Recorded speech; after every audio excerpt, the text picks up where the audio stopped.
warahmatullahi wabarakatuh. Bismillahirrahmanirrahim. Alhamdulillahirabbil alamin. Wassalatu wassalamu ala Muhammadin wa ala alihi wa sahbihi ajma'in. Subhana la ilma lana illa ma 'allamtana innaka antal alimul hakim. Yang sama-sama kita hormati ketua dan panitia pembangunan Masjid Fideliyah, para sesepuh, para tokoh masyarakat, seluruh anggota TKM yang dimuliakan Allah Subhanahu wa taala, Bapak Ibu, ahli ilmu, ahli ibadah. Semoga kehadiran kita pada kesempatan hari ini memberikan keberkahan kepada kita semua, memberikan kemudahan terhadap semua yang kita lakukan. Amin ya rabbal alamin. Hari ini insya Allah kita lanjutkan kajian tafsir Al-Quran surah Ali Imran ayat 19. Surah Ali Imran ayat 19.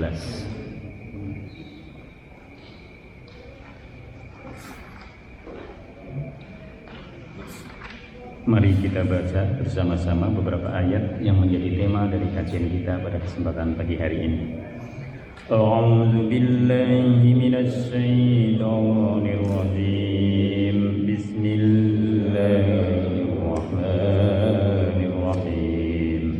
Innad dina 'indallahil Islam wa ma ikhtalafa alladziina utul kitaba illa min ba'di ma ja'ahumul 'ilmu baghyan bainahum wa man yakfur bi ayatillahi fa innallaha sari'ul hisab.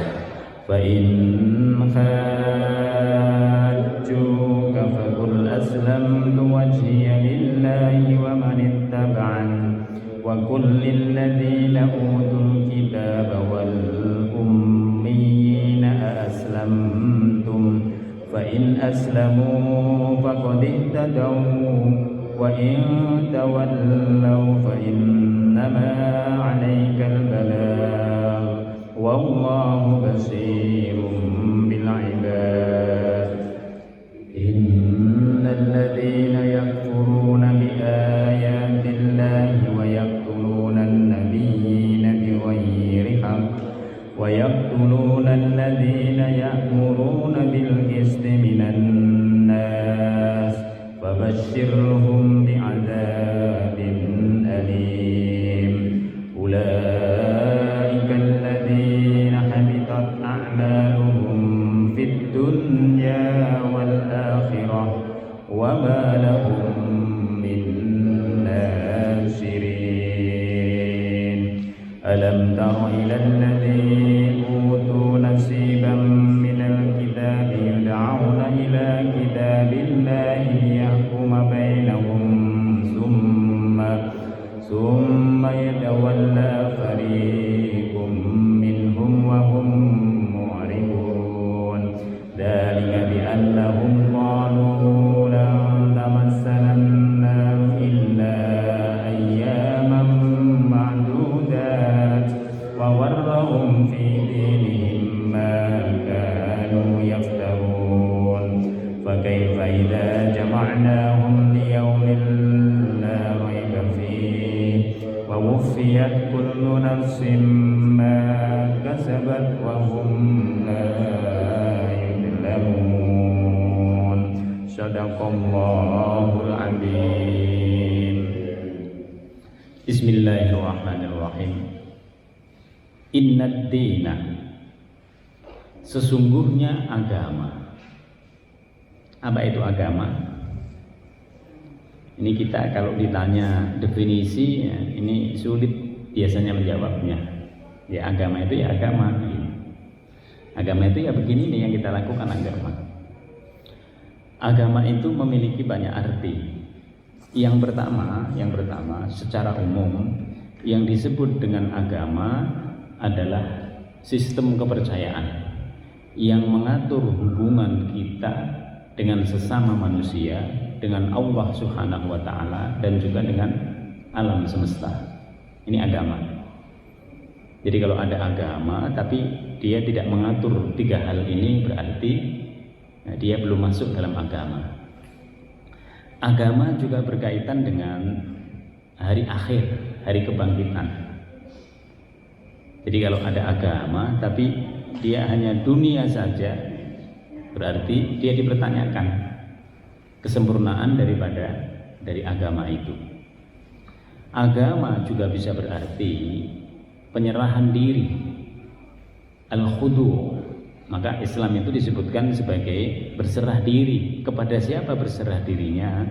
Hanya kepada Allah Subhanahu wa ta'ala. Jadi kalau orang berserah diri kepada manusia, dia bukan agama, tapi harus berserah diri kepada hal yang sifatnya bukan natural, tetapi supranatural. Yang supranatural itu adalah Allah.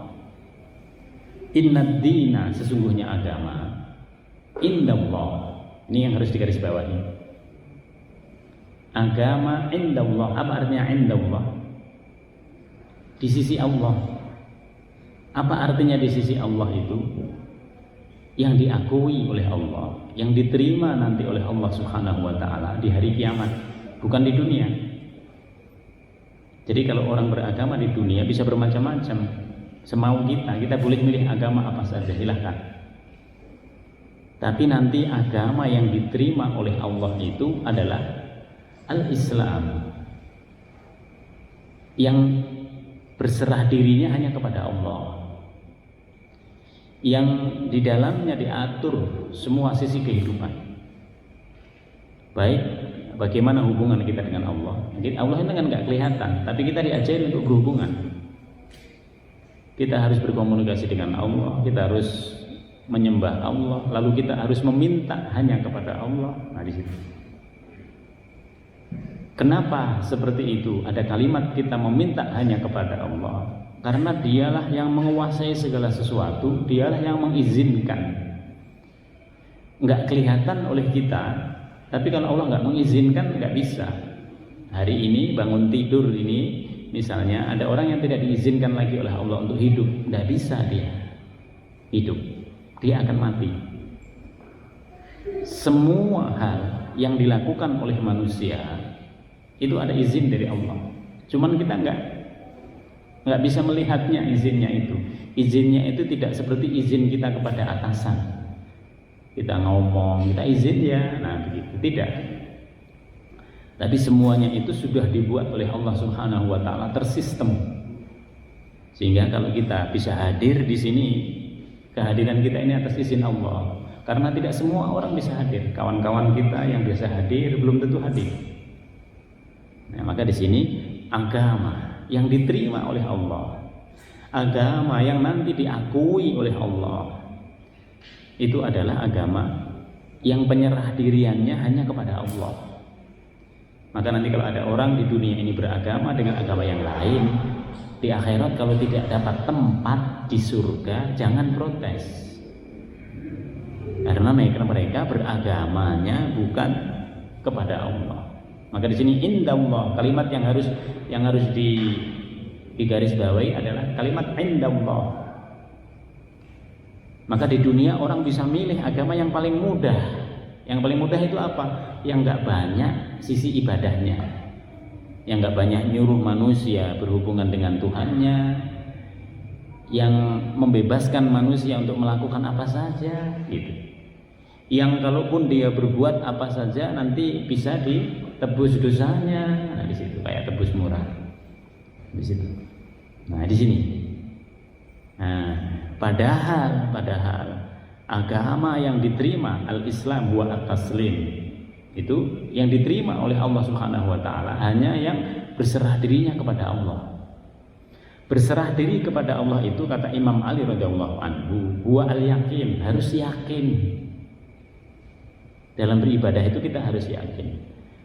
Al-yakin huwa at-tasdiq, yakin itu kita harus didasari dengan mempercayai dulu hal-hal yang ada dalam agama. Ada hal-hal yang gaib, ada Allah, ada malaikat.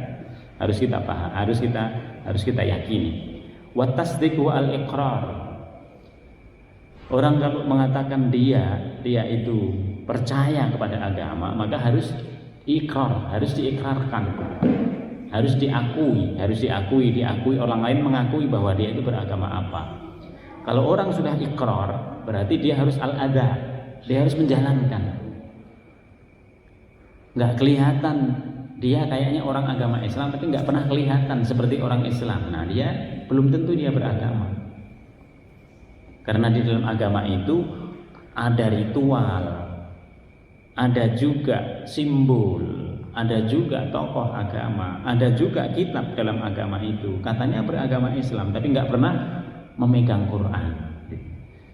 Padahal Quran itu adalah way of life-nya. Buku pedoman yang utama itu adalah Al-Quran. Maka di sini dikatakan innad dina, sesungguhnya agama, indallah, kalimatnya indallah, yang diterima di sisi Allah, yang diakui nanti oleh Allah di akhirat. Maka agama itu harus punya hubungan dengan akhirat. Agama itu harus hubungan dengan al-jaza, hari akhir. Karena semua orang yang beragama, keberagamannya itu akan dibalas oleh Allah. In ahsantum ahsantum li anfusikum wa in asa'tum falaha. Kalau engkau dalam kehidupan di dunia itu berbuat baik, maka engkau akan dapati buah daripada kebaikan itu di akhirat. Sebaliknya kalau engkau berbuat buruk, wa in asa'tum, demikian juga engkau juga akan mendapatkan balasan dari perbuatan buruk itu. Nah, kita lihat sejarah sekarang. Wa makhtalafal ladzina utul kitab, dan tidaklah orang-orang ahlul kitab itu berselisih. Siapa ahlul kitab? Orang Yahudi, orang Nasrani. Kita lihat dalam sejarah. Wa makhtalafal ladzina utul kitab, dan tidaklah orang-orang ahli kitab itu berselisih. Wa ma kharaja ahlul kitab minal Islam. Berselisih tentang apa? Tentang kebenaran daripada agama mereka. Agama mereka itu nanti menyebut akan ada agama yang menyempurnakan dari ajaran yang dibawa oleh Nabi Musa alaihissalam dengan Nabi Isa alaihissalam. Agama itu adalah agama Islam. Nanti disebut nabinya namanya Ahmad. Tidaklah mereka itu berselisih illa min ba'di ma ja'ahumul ilmu, kecuali telah datang pengetahuan tentang agama yang terakhir itu kepada mereka. Jadi ilmunya sudah ada. Islam itu yang terakhir yang dibawa oleh Muhammad itu sudah disebut baik di dalam Taurat atau di dalam Injil. Lalu kenapa mereka masih berselisih? Sebabnya adalah baghyam bainahum. Itu semua disebabkan karena di antara mereka itu saling dengki. Jadi antara siapa yang saling dengki ini? Antara pengikut ahlul kitab itu nanti itu saling dengki. Apa yang menyebabkan kedengkian mereka? Imam Al-Marwazi mengatakan yang menyebabkan kedengkian mereka adalah persoalan kekuasaan. Jadi di mana-mana yang namanya kekuasaan itu mempengaruhi nanti keberagamaan. Maka di dalam tafsirnya Imam Al-Marwazi ini dikatakan wa tarikh syahidun bi annal muluk wal ahbar humul ladzina ja'alud din al-masihi madzahib yang kudu ba'duha ba'd. Jadi antara ahli agamanya dan penguasanya itu di mana-mana itu bersatu, nanti di tempat lain ahli agama yang sama dengan penguasa yang berbeda nanti juga bersatu, sehingga mereka ini nanti saling berebut kekuasaan dan agama ikut di dalamnya. Inilah yang terjadi pada tahun 320 Masehi di Konstantinopel. Kemudian yang dominan nanti yang menang adalah mazhab at-taslis yang mengakui Trinitas sebagai kepercayaan yang ada di dalam agama Nasrani. Jadi apa sebab perpecahan mereka? Baghyam bainahum. Mereka saling dengki. Mereka saling berebut kekuasaan. Maka dengki ini menjadi sebab. Kita lihat antara Qabil dan Habil sebabnya apa? Dengki. Jadi banyak hal di dunia ini rusak karena dengki. Kalau orang sudah dengki, udah menghilangkan kebaikan apapun dari orang lain.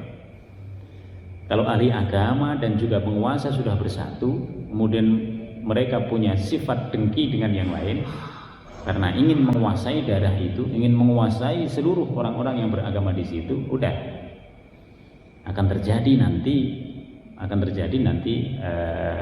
perluasan kekuasaan, akan terjadi peperangan dalam rangka untuk melebarkan pengaruh. Ini nanti terjadi dalam Islam. Dalam Islam nanti juga terjadi. Setelah Khulafaur Rasyidin, udah ada kedengkian antara kelompok yang satu dan kelompok yang lain, dan kemudian agama di bawah, sehingga muncul kelompok-kelompok. Maka Imam Al-Marawi juga mengatakan kisah ini juga terjadi nanti kepada Islam. Terjadilah nanti kelompok-kelompok. Nah, maka di sini disebutkan baghyan bainahum. Yang paling penting apa?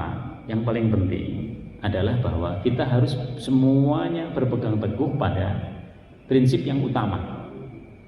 Prinsip yang utama dalam agama kita itu adalah Al-Quran dengan As-Sunnah. Selama mereka, siapapun dia, berpegangan kepada Al-Quran sama As-Sunnah, udah, mereka juga saudara-saudara kita. Mereka sesama Muslim. Jadilah orang yang lebih banyak mengislamkan daripada mengkafirkan. Gara-gara dia ini saja lalu kita kafirkan. Nah, di situ lebih aman mengislamkan orang daripada mengkafirkan, karena mengkafirkannya itu bahaya. Menyalah-nyalahkan, membid'ah-bid'ahkan itu bahaya. Mendingan mengislamkan. Oh, dia Islam. Oh, masih aman. Dibanding nanti, oh, dia sudah keluar dari Islam. Oh, dia kafir. Oh, dia. Nah, di situ. Karena kita tidak berhak untuk, kita sendiri itu tidak berhak untuk menghukumi seseorang. Seorang itu disebut keluar dari Islam dan lain sebagainya, harusnya yang menentukan itu adalah hakim. Harusnya yang menentukan itu adalah pengadilan, bukan kita. Wa ma yakfur bi ayatillah. Nanti ahlul kitab ini ujung-ujungnya apa? Mengingkari tanda-tanda kebesaran Allah Subhanahu wa taala. Mengingkari tanda-tanda kebesaran Allah di sini apa? Mengingkari ajaran yang dibawa oleh nabi yang terakhir. Tidak diterima dia, tidak diakui nabinya. Padahal kalau mereka kembali kepada agama mereka, jelas sekali itu ada. Tapi kemudian dibuat model kepercayaan yang baru dari agama mereka, sehingga nanti orang-orang yang belakangan tidak bisa lagi melihat bahwa sebenarnya dalam agama mereka itu disebut bahwa nanti agamanya Nabi Musa alaihissalam, agamanya Nabi Isa alaihissalam akan disempurnakan oleh Nabi yang terakhir, karena mereka ini keduanya, Nabi Musa ataupun Nabi Isa alaihissalam, diutus oleh Allah. Mereka punya perjanjian. Perjanjian mereka itu adalah bahwa mereka akan meneruskan. Mereka sebenarnya hanya menjadi bagian dari syariat Nabi yang terakhir yang menyempurnakan agamanya Allah Subhanahu wa taala. Syariat itu adalah syariat Islam. Maka di sini dikatakan wa may yakfuru bi ayatillah. Barang siapa yang mengingkari tanda-tanda kebesaran Allah Subhanahu wa taala, fa innallaha sari'ul hisab, maka sesungguhnya Allah Subhanahu wa taala akan cepat sekali nanti menghisab mereka. Allah Subhanahu wa taala akan sangat cepat membuat perhitungan dengan mereka. Jadi Allah mengancam mereka bahwa Allah akan membuat perhitungan, dan perhitungan Allah itu membahayakan kita. Karena kita keluar dari keimanan kepada Allah Subhanahu wa taala. Fa in hajjuka, dan jika mereka membantahmu Muhammad, Coba langsung di sini dimunculkan ka. Fa in hajjuka. Apabila ahlul kitab itu masih membantahmu Muhammad, nanti terjadi nanti di Madinah. Nabi sudah sampai di Madinah, padahal mereka itu datang dulu dari Bani Israel, dari daerah Palestina menuju ke Madinah. Itu tujuannya cuma satu, menunggu Nabi yang terakhir, yang dalam isyarat kitab mereka Nabi yang terakhir itu tidak jauh dari Madinah. Ternyata betul, nanti Nabi yang terakhir ini hijrah ke Madinah. Tapi begitu Nabi yang terakhir ini datang, malah mereka musuhi. Mereka katakan bahwa syariatnya ini adalah syariat yang berbeda dengan syariat yang terdapat di dalam Taurat. Padahal yang mereka tidak suka adalah karena ternyata Nabi ini bukan dari kaum mereka, bukan dari kaum Bani Israel, tapi Nabi ini berasal dari keturunan orang-orang Arab. Nah, ini yang menyebabkan kenapa mereka tidak bisa menerima Islam. Maka di sini dikatakan fa in hajjuka, jika mereka nanti membantahmu Muhammad, tidak mau mengikutimu, mengakui engkau sebagai nabi, yang penting sudah engkau sampaikan. Fakul, setelah engkau menyampaikan kepada mereka, aslamtu, aku berserah diri, wajhiya, wajhi di sini wajahku, diriku. Kalimat yang digunakan adalah wajah. Kenapa digunakan wajah? Karena ini untuk menunjukkan kemuliaan. Kalau orang sudah mengakui Islam sebagai agamanya, maka dia mulia. Aslamtu wajhiyah, maka aku serahkan diriku lillahi, kepada Allah. Maka tadi Islam itu berserah diri. Agama yang diterima di sisi Allah itu adalah agama yang berserah dirinya hanya kepada Allah, bukan kepada yang lain. Maka di sini disebutkan aslamtu wajhiya lillah wa manittaba'an.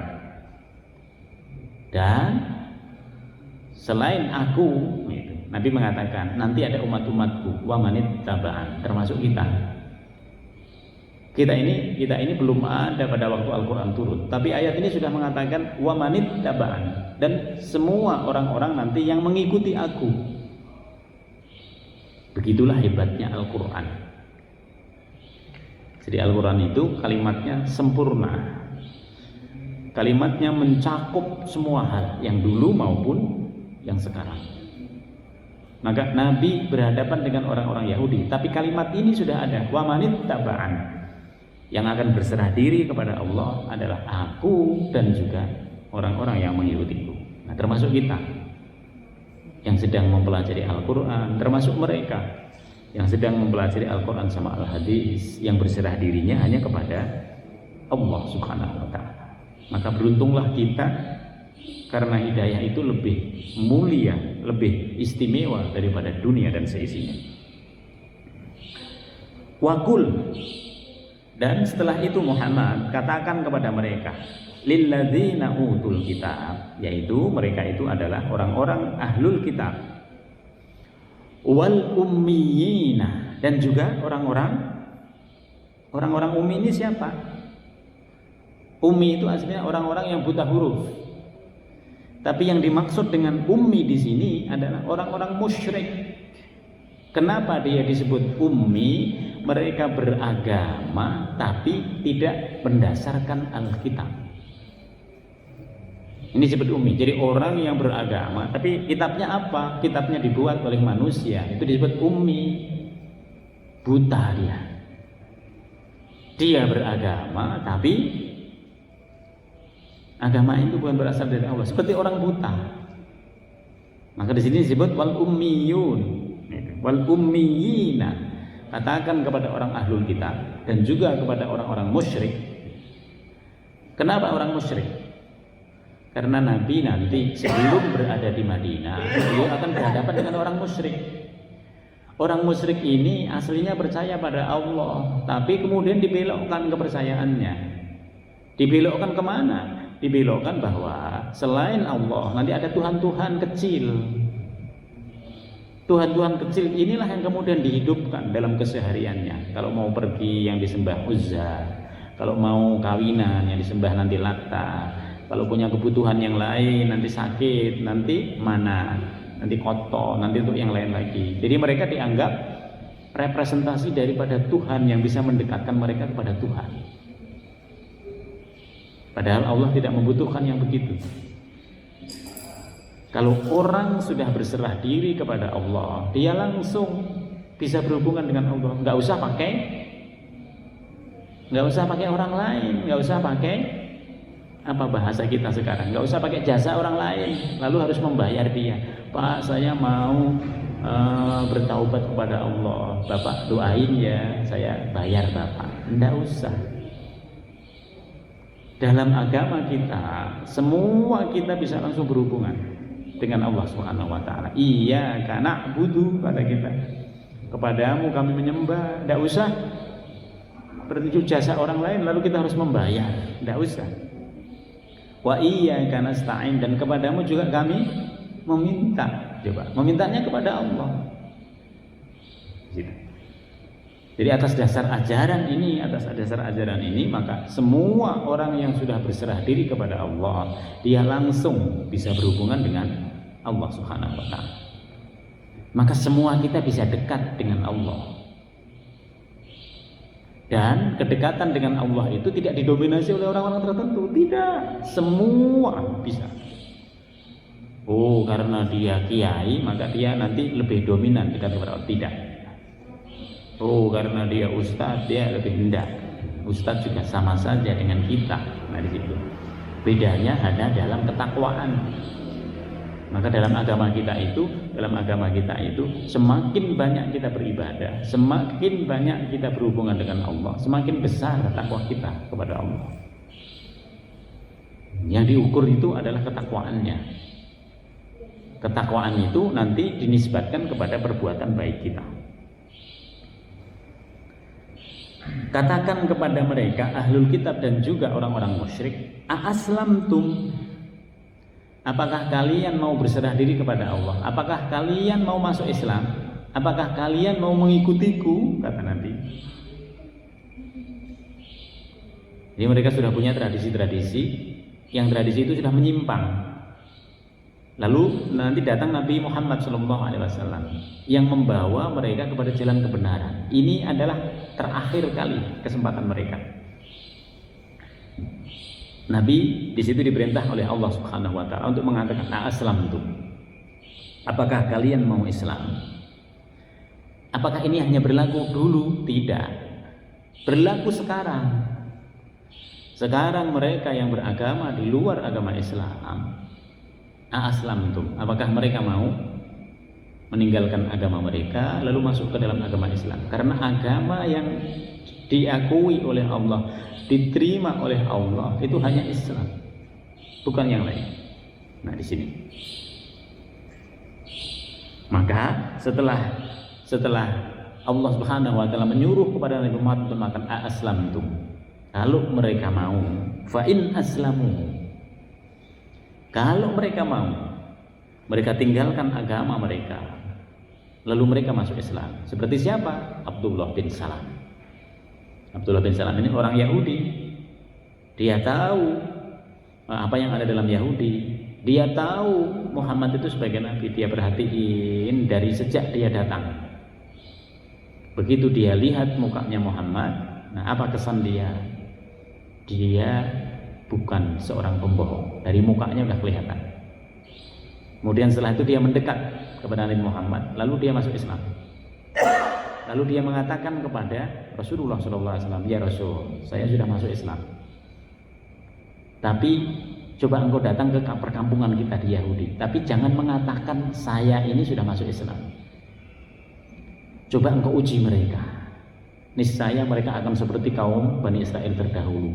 Antara yang dia omongin nanti berbeda pendapat. Setelah dia nanti tahu bahwa saya masuk Islam, dia akan berbeda omongannya. Betul. Lalu datanglah Nabi bersama Abdullah bin Salam ini ke perkampungan mereka. Lalu setelah itu Nabi mengatakan, Anda tahu siapa yang bersama saya ini? Tahu. Dia adalah rahib kita. Dia adalah orang yang termulia di antara kita. Dia orang yang paling tahu tentang agama kita. Habis itu Nabi mengatakan, tahukah kalian bahwa Allah telah mengutus saya sebagai Nabi yang terakhir. Dan Abdullah bin Salam ini adalah orang yang pertama di antara kalian yang mengakui, sehingga dia mengikuti agama Islam. Bagaimana pendapat kalian? Langsung mereka mengatakan, oh kalau gitu dia adalah orang yang terburuk di antara kita. Belum berpisah ini. Tapi yang tadi diomongin itu dirubah hanya gara-gara Islam. Kan banyak sekarang, hanya gara-gara Islam banyak terjadi sesuatu yang berbeda. Nah, ini juga, jadi ini juga berlaku buat sekarang. Aslamtum, apakah kalian mau masuk Islam? Fa in aslamu, kalau kalian masuk Islam, faqad ihtadaw, maka beruntung kalian. Kenapa? Karena kalian telah mendapatkan petunjuk Allah Subhanahu wa taala dengan menghilangkan semua ego yang ada pada diri kalian. Faqad ihtadaw, maka kalian telah mendapatkan petunjuk dari Allah Subhanahu wa taala. Maka mendapatkan petunjuk yang seperti ini tidak gampang. Karena dia harus mengalahkan egonya. Ini Abdullah bin Salam ini adalah pemimpin orang Yahudi. Namanya pemimpin orang Yahudi, gampang dia mau dapat apa-apa. Tapi begitu nanti dia tidak dianggap sebagai pemimpin, hidupnya akan sulit dia. Tapi dia tidak takut kesulitan hidup itu. Karena dia bisa meminta kepada Allah Subhanahu wa taala. Nah, di situ dia punya keyakinan yang kuat bahwa kalau dia masuk Islam, Islam itu tidak akan menghinakan dia. Justru dia berkeyakinan dengan dia masuk Islam, dia akan mulia dunia, mulia akhirat, apalagi. Sementara mereka yang tidak masuk Islam, habis mereka ceritanya hanya di dunia. Begitu diwafatkan oleh Allah Subhanahu wa taala, udah tidak ada cerita lagi tentang mereka. Tapi mereka yang telah masuk Islam, maka mereka akan hidup di surga. Mereka punya kehidupan yang baru, yang jauh lebih hebat daripada kehidupan dunia. Nah, maka di sini dikatakan faqad ihtadaw. Kalau mereka masuk Islam, mereka telah mendapatkan petunjuk dari Allah. Kalau orang mendapatkan petunjuk dari Allah, dia akan menuju kepada Allah, sampai kepada Allah. Maka petunjuk itu sesuatu yang membawa kita kepada tujuan. Kita mau ke Jakarta, tahu petunjuk menuju ke Jakarta, sampai. Kita mau ke Jakarta, tapi nggak tahu petunjuknya, bisa nggak sampai itu, bisa nyampainya di Kalimantan sana yang mau jadi IKN. Karena memang kita nggak punya petunjuk. Nah, begitulah orang-orang yang tidak mendapatkan petunjuk dari Allah Subhanahu wa taala. Serasanya ibadah, tapi sebenarnya ibadahnya kepada setan. Nah, di situ. Serasanya sudah berinfak, gitu. Bahasanya kan hampir sama. Serasanya sudah berbuat baik, tapi berbuat baiknya itu ternyata tidak mengarah kepada Allah, mengarah kepada yang lain. Maka Allah tidak menerima di situ. Wa in tawallaw, apabila mereka a'radu, mereka menolak, apabila mereka membangkang, apabila mereka tidak mau masuk ke dalam agama Islam, fa innama 'alaikal balagh, maka itu sudah bukan lagi kewajibanmu Muhammad. Kewajibanmu hanya menyampaikan. Maka Islam ini perlu disampaikan. Di mana-mana itu Islam perlu disampaikan. Kenapa? Karena kebenaran agama yang ada di dunia ini itu posisinya ada dalam agama Islam. Maka dia harus disampaikan. Kebenaran itu harus disampaikan. Soal orang mau ikut apa enggak, itu bukan urusan kita. Kalau dia mau menggunakan hatinya yang jernih, dia bisa masuk. Dia bisa tinggalkan kepercayaan dia, lalu dia mengikuti agama Islam. Tapi kalau dia masih pertimbangkan nenek moyangnya dia pertimbangkan kekuasaan dia masih pertimbangkan banyak hal. maka dia akan tidak mau meninggalkan agamanya yang lama untuk masuk ke dalam agama Islam. Maka di sini dikatakan, kalau mereka sudah tidak mau Muhammad, engkau sudah sampaikan, fa innama 'alaikal balagh, kewajibanmu itu hanya menyampaikan. Hidayah itu bukan urusanmu, hidayah itu urusannya Allah. Maka kalau kita punya saudara dan lain sebagainya, berbeda keyakinan dengan kita harus pernah menyampaikan. Kita harus pernah ngajak dia. Ini agama Islam itu sebenarnya gini, kita terangkan.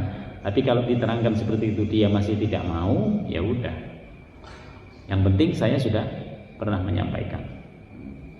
Jangan sampai orang yang tidak beragama Islam itu adalah orang di bawah kekuasaan kita, anak kita, nah itu bahaya. Bahayanya apa? Nanti bisa menjadi fitnah buat kita. Kita anggap kita sudah aman-aman saja, tapi ternyata di akhiratnya dipermasalahkan. Nah, di situ. Innal ladzina wallahu basirum bil ibad. Dan Allah Subhanahu wa taala basir, maha melihat. Maha melihat ini kaitannya dengan apa? Dengan hati. Maka orang yang bisa melihat dengan mata hati disebut basirah.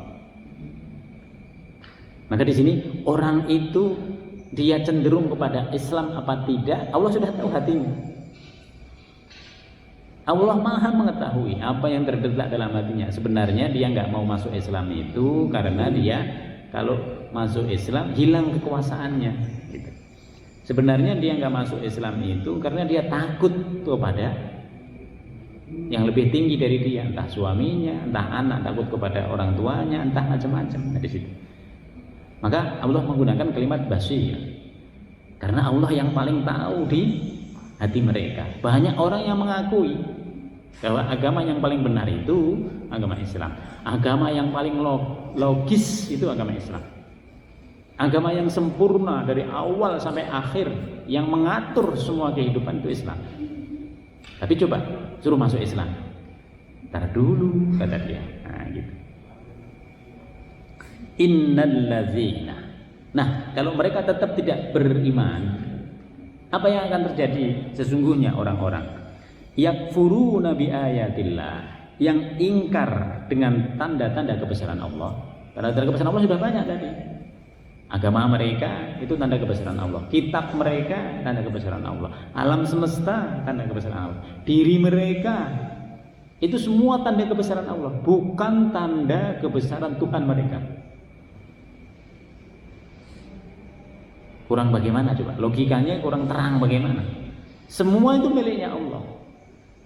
Maka semua yang dia lihat itu adalah tanda-tanda kebesaran Allah. Masih belumkah nyampe akalnya seperti itu? Ini nggak usah sekolah tinggi. Jadi kalau akal kita sudah melihat alam semesta ini tidak mengakui adanya Allah, nah berarti nggak nyampe ini logika keberagamaannya, nggak nyampe. Nggak usah sekolah tinggi kalau hanya untuk memahami itu. Kalau itu sudah tidak paham, ya udah. Nah, maka di sini innal ladzina, sesungguhnya orang-orang yakfuruna bi ayatillah, yang mereka mengingkari tanda-tanda kebesaran Allah. Yang berat lagi, sesudah mereka mengingkari tanda-tanda kebesaran Allah, wa yaqtulunan nabiyyina bighairi haqq, dan nanti mereka berani membunuh nabi-nabinya ini bighairi haq, dengan tanpa alasan yang benar. Nabi dibunuh. Yang kita tahu Nabi Yahya itu dibunuh oleh kaumnya. Nah sekarang kita lihat, apakah hanya Nabi Yahya yang dibunuh? Imam Al-Marwazi mengatakan ini dalam tafsirnya, dulu kaum Bani Israel, ini Nabi pernah ini Nabi. Kalau Nabi yang menyampaikan itu berarti riwayatnya sahih. Nabi berkata kepada Sa'ad bin Ubadah, ya Aba Ubaidah, Abi Ubaidah Al-Jarrah, dulu kaum Bani Israel itu membunuh membunuh dalam satu hari itu pernah membunuh salah satu wa arba'ina nabiyyah. 43 nabi itu dibunuh dalam sehari. 43 nabi dibunuh dalam sehari. Jadi kalau Allah menyebut dalam Al-Qur'an itu 25 nabi, itu hanya yang disebut oleh Allah sebagai perwakilan nabi-nabi yang ada dalam Al-Qur'an. Aslinya itu ada kurang lebih 124.000 nabi. Kalau Allah menggambarkan Nabi Yahya itu berhasil dibunuh oleh kaumnya. Jadi nabi itu bukan berarti dia tidak bisa dibunuh. Nabi Yahya dibunuh oleh kaumnya. Ini dalam cerita di dalam tafsir Al-Maraghi, 43 nabi itu dibunuh oleh kaum Bani Israel dalam satu hari. Di siang hari itu fa'amaru qatalahum, dibunuh mereka 43 orang nabi. Apakah hanya itu? Tidak, banyak yang lain. Maka kaum Bani Israel itu adalah kaum yang paling banyak diturunkan nabi kepada mereka, tapi juga paling banyak nabi-nabi itu dibunuh oleh mereka. Maka kalau di sini dikatakan kalau mereka sudah berani ingkar kepada Allah lalu membunuh para nabinya, terus habis itu apa? Apakah berhenti di situ? Tidak. Wa yaqtuluna alladzina ya'muruna bil qisti minan nas. Lalu kalau ada orang-orang yang menegakkan keadilan, orang-orang yang menyuruh kepada kebaikan, dibunuh juga oleh mereka. Coba. Padahal mereka ini adalah paku buminya dunia, itu adalah para nabi, para ulama, orang-orang yang berdoa dengan keikhlasan, mendoakan semua orang-orang yang lain yang ada di sekitarnya. Nah, di situ. Kalau pakunya ini sudah dihabisi satu persatu, apa yang akan terjadi? Nah, bahaya itu dunia. Akan lebih cepat nanti terjadi kiamat. Nah, maka di sini dikatakan mereka juga membunuh wa yaqtuluna alladzina ya'muruna, orang-orang yang menyuruh kepada kebaikan. Apa kata Allah? Kalau mereka berani seperti itu, fabasyirhum bi'adzabin alim, maka beri kabar kepada mereka dengan azab yang pedih. Kenapa pedih? Karena perbuatan mereka itu kalau kita lihat, aduh kasihan banget. Nah, nabi dibunuh, maka mereka akan diazab oleh Allah Subhanahu wa Ta'ala. Kasih kabar gembira kepada mereka. Kabar gembiranya itu adalah azab yang pedih. Coba, berat sekali.